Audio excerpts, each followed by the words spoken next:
दरम्यान सूरज चव्हाणांसंदर्भातली आणखी एक बातमी समोर येते। सूरज चव्हाण यांनी केलेल्या मारहाणीवरती आता भुजबळांनी प्रतिक्रिया दिली। तटकरेंच्या अंगावरती पत्ते फेकायचे नव्हते असं भुजबळांचं म्हणणं आहे। पत्ते फेकल्यानं हाणामारीची घटना घडली असं छगन भुजबळ म्हणतायत।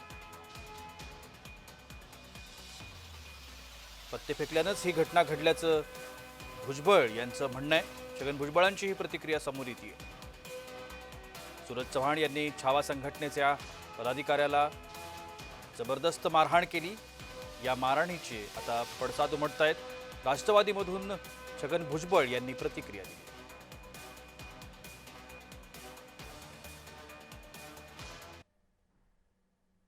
अध्यक्ष सुनील तटकरे यांच्या लातूर येथील पत्रकार परिषदेमध्ये काल छावा संघटनेच्या कार्यकर्त्यांनी कृषी मंत्री माणिक कोकाटे यांच्या संदर्भात निवेदन देताना अंगावर पत्ते फेकले आणि यानंतर राष्ट्रवादी आणि छावा कार्यकर्त्यांमध्ये फ्रीस्टाईल हाणामारी झाली। काय सांगता?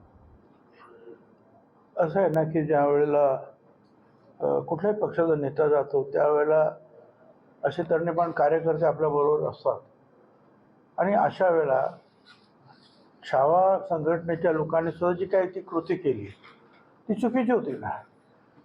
त्यांनी तटकरेंना तोंडी सांगायचं, लेखी निवेदन द्यायचं, संपला। पण तटकरेच्या अंगावर पत्ते फेकण्याचं कारण नाही त्यांना। त्याच्यामुळे ते प्रयोग झाले आणि त्याच्यातून ते मग बाहेर जायचे ह्या घटना घडलेल्या आहेत। तर मला असं वाटतं की ज्यांना आपलं म्हणणं मांडायचं आहे किंवा एखाद्या आंदोलनाच्या संदर्भात बोलायचं, त्यांनी सुद्धा जे काही योग्य मार्गाने ते आपलं म्हणणं मांडलं पाहिजे, निवेदनं दिली पाहिजेत। त्याच्यावर काय करायचं आहे तर मग ते पक्षाचे प्रमुख आहेत ते ठरवतील।